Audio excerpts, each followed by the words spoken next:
could you explain to us what is Sunnah, what does it mean, and how many types of Sunnah are there?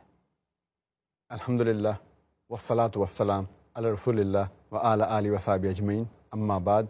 A'udhu billahi minash shaitanir rajim. Bismillahir rahmanir rahim. Rabbi shrah li sadri wa yassir li amri wahlul 'uqdatam min lisani yafqahu qawli.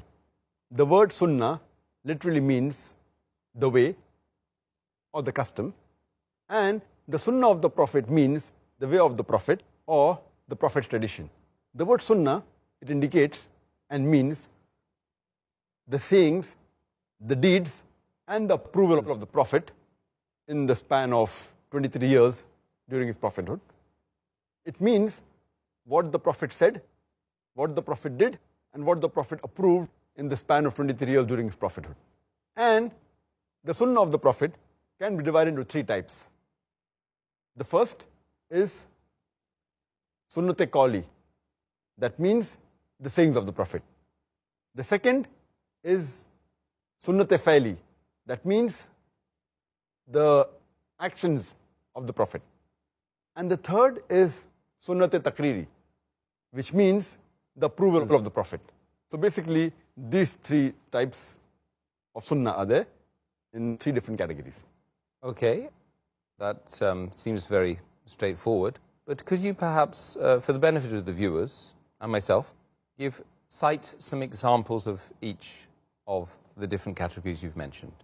The example of the first type of Sunnah, that's Sunnat-e Qawli, the sayings of the Prophet. For example, Muhammad Sallallahu Alaihi Wasallam said in Sahih Bukhari, volume number 1, in the book of Adhan, hadith number 631, the Prophet said, "Pray as you see me praying." So this is a commandment of the Prophet. It's a saying of the Prophet, and it is the duty of a Muslim that we should follow it. The example of the second type of Sunnah, Sunnat-e Fa'li, that is the deeds of the Prophet, is mentioned in, for example, Sahih Bukhari, volume number 1, book of Adhan, hadith number 736. Here it says that the Sahaba who narrates, whenever I saw the Prophet of a Salah, he used to raise his hand up to the shoulders. And then, when he said the Takbir, he again did the same action, raised the hand up to the shoulders, and then he bowed down. When he came up, he said, "Sami Allahu liman hamida," that Allah hears those who praise Allah subhanahu wa ta'ala. And again, he did the same action, that is, raised his hands up to the shoulders. But he did not do the action, raising the hands up to the shoulders, between the two prostrations when he said the Takbir. So this is the action of the Prophet. Sahaba sees the action and narrates it. This becomes Sunnat-e Fa'li. The third type of Sunnah is the Sunnat-e Takriri, that is the approval of the Prophet. And the example is given in Sunan Abu Dawud, volume number 1, in the book of Salah, hadith number 1262, where once the Prophet, he prayed the Fajr Salah, he leads the Fajr Salah in the congregation, and after the Salah is over, he sees a man, after Salah, he gets up and he offers 2 rakat Salah. So the Prophet says, the Fajr Salah is only of 2 rakat, indicating, why did you offer 2 rakat again? So he said that I did not offer the 2 Sunnat Salah before Fajr, Farz. That's the reason I'm offering it now. And the Prophet kept silent. Now, because the Prophet was silent, it gives the indication that he approved it.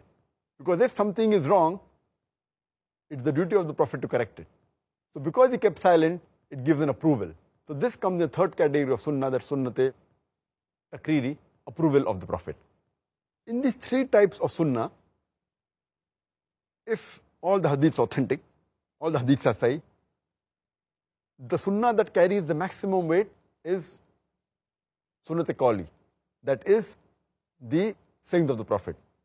Because that is the general ruling. Because if a Prophet says something, or if the Prophet commands something, it means he has done it intentionally and with a purpose. That is the highest degree amongst the three. The next is Sunnat-e Fa'li, that is the action of the Prophet. So what the Prophet did, maybe a Sahaba saw it and narrates it. But there can be occasions where a prophet did certain things out of necessity, which may not be the normal norm. Therefore, the action of the prophet carries less weight than the sayings of the prophet. Saying is with consciousness, and that is the general ruling.